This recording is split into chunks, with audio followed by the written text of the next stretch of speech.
Olá, turminha, tudo bem com vocês? O tema da nossa aula é a parábola do filho pródigo, também conhecida como a parábola dos dois filhos. Essa passagem bíblica lindíssima que traz vários ensinamentos e que aborda temas como perdão, amor, erros, aprendizados e outros. Bom, gente, vamos começar com alguns esclarecimentos, tá? Primeiro, vamos entender um pouquinho aí de alguns termos, até para facilitar. Pródigo. A palavra pródigo, ela vem do latim, pródigio, é um adjetivo que significa que despende com excesso, esbanjador, dissipador. Então, quando você se refere a uma pessoa e você diz que ela é pródigo, você está dizendo assim, para facilitar, que uma pessoa que gasta muito, uma pessoa muito exagerada, uma pessoa esbanjadora, né? Então, assim, seria aquela pessoa que não se preocupa em economizar, em poupar. Ela gosta mesmo de exibir e de gastar tudo que vem pela frente, tá? Eu acho que usando esse termo fica um pouquinho mais fácil da gente compreender o que era o filho pródigo. E, bom, parábola, né? A gente já falou isso um pouquinho para aqueles alunos que já frequentaram fisicamente o centro, mas parábola, ela vem do grego parabolé, significa narração alegórica, no qual o conjunto de elementos evoca, por comparação, outras realidades de ordem superior, tá? Então, parábola seria uma história, mas é uma história diferente. Então, é uma história que você narra, você conta, usando de elementos do cotidiano daquele grupo, daquelas pessoas que estão escutando, né, de situações corriqueiras, aonde você faz comparações e você consegue utilizar desses elementos para ensinar algo. E Jesus utilizou muito isso, né? Porque a maioria daquelas pessoas que estavam ali, né, que iam atrás de Jesus, né, que queriam saber da boa nova, que queriam entender, que precisavam receber aquela palavra porque sofriam demais, estavam necessitadas de amor.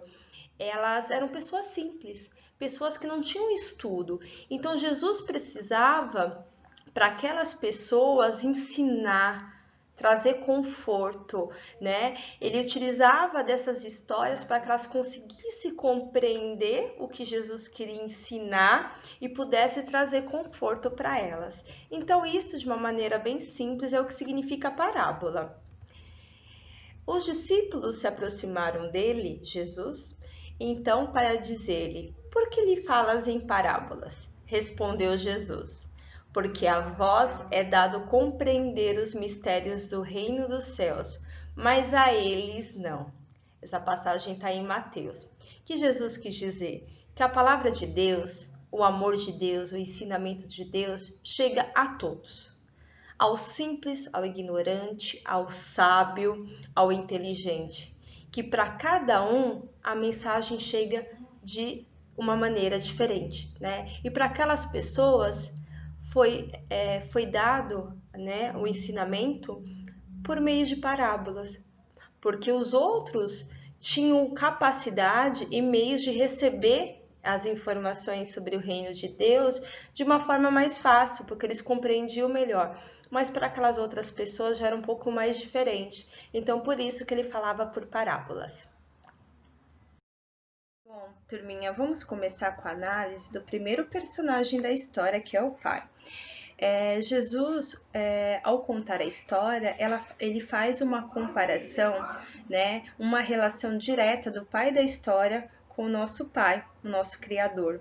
Ele apresenta um pai muito diferente do pai daquela época, da cultura daquela época, que era um pai sério, severo, autoritário, que não permitia indisciplina, que não permitia que seus filhos o desobedecessem, que não permitia que as regras fossem quebradas.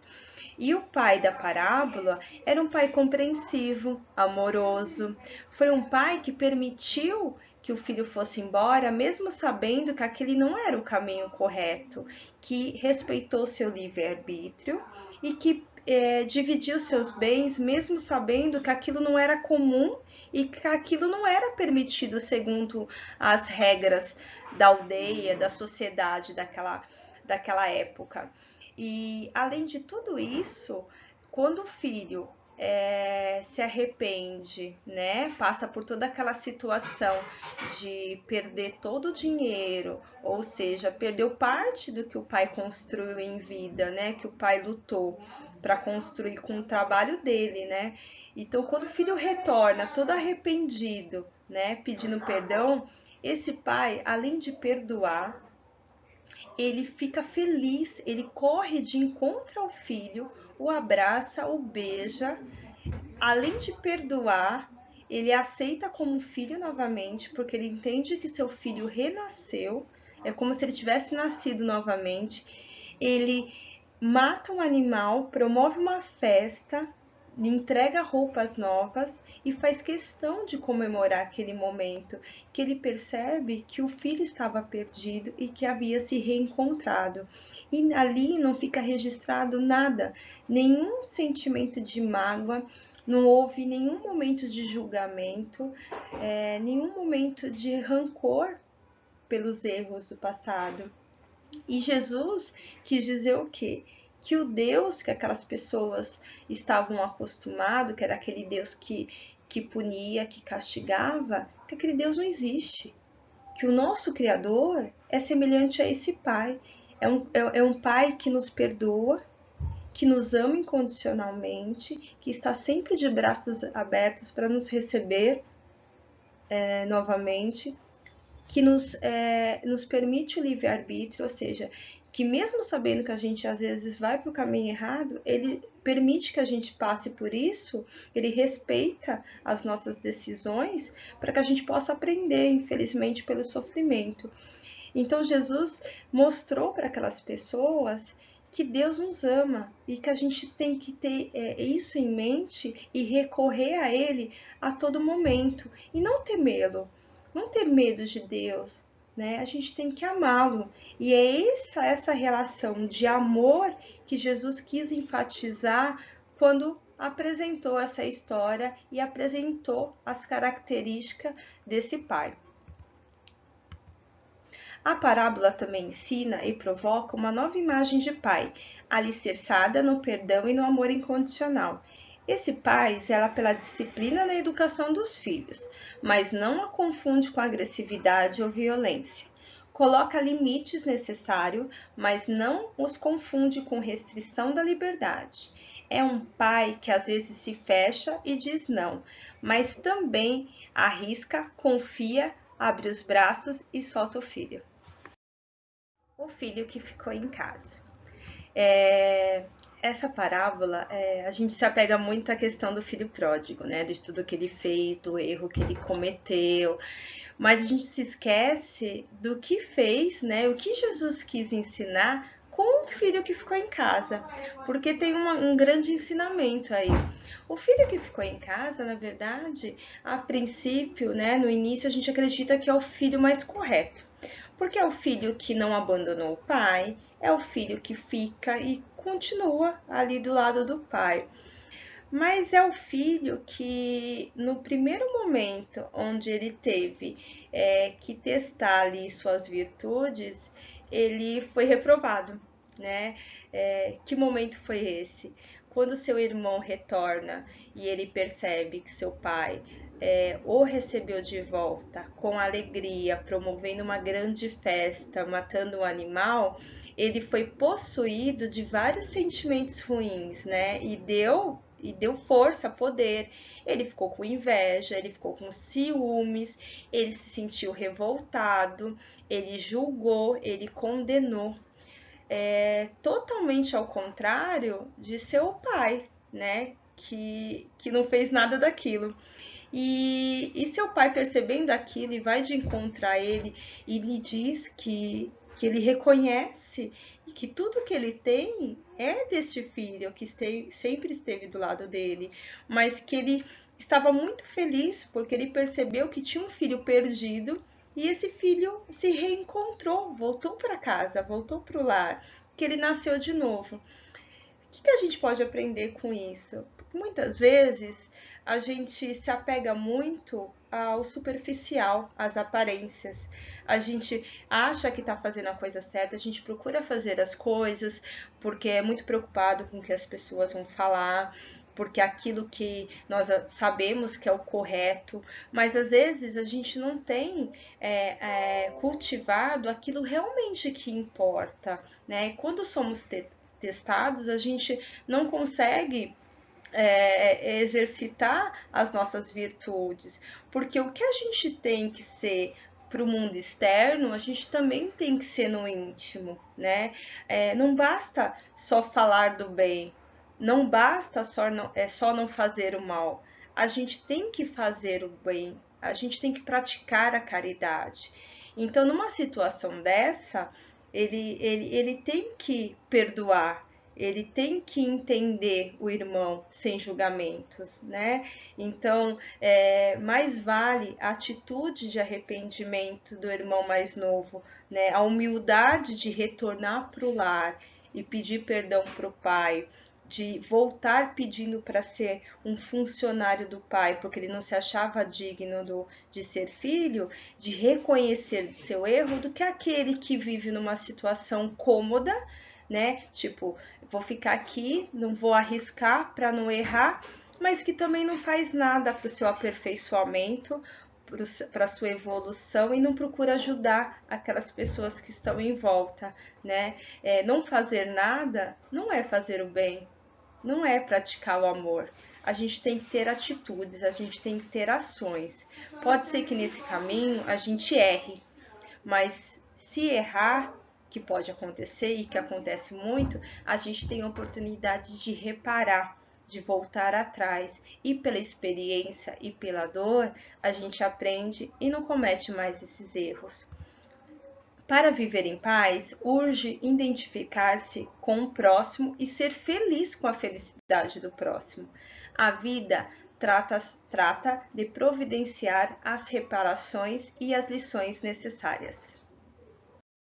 Agora vamos falar do personagem que teoricamente é o principal, o filho pródigo.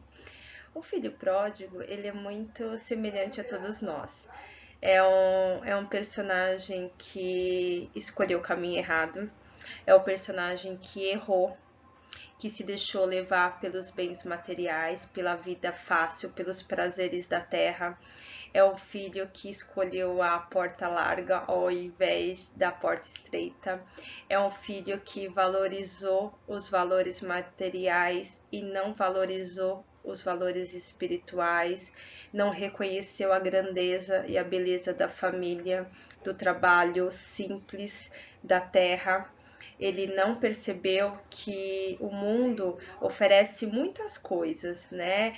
Mas são todas temporárias, é uma ilusão achar que sem trabalho, que sem amor, que sem dedicação, a gente consiga alcançar a verdadeira felicidade. Ele, infelizmente, aprendeu através do sofrimento, o que realmente é importante na vida da gente. Ele passou por situações muito difíceis, ele sofreu o abandono daquelas pessoas que ele considerava como amigo, ele teve que trabalhar duro numa profissão que era vista como humilhante, porque cuidar de porcos naquela época era pior praticamente, a pior profissão que poderia ter, porque eles consideravam o porco como um ser imundo, né, pela cultura deles.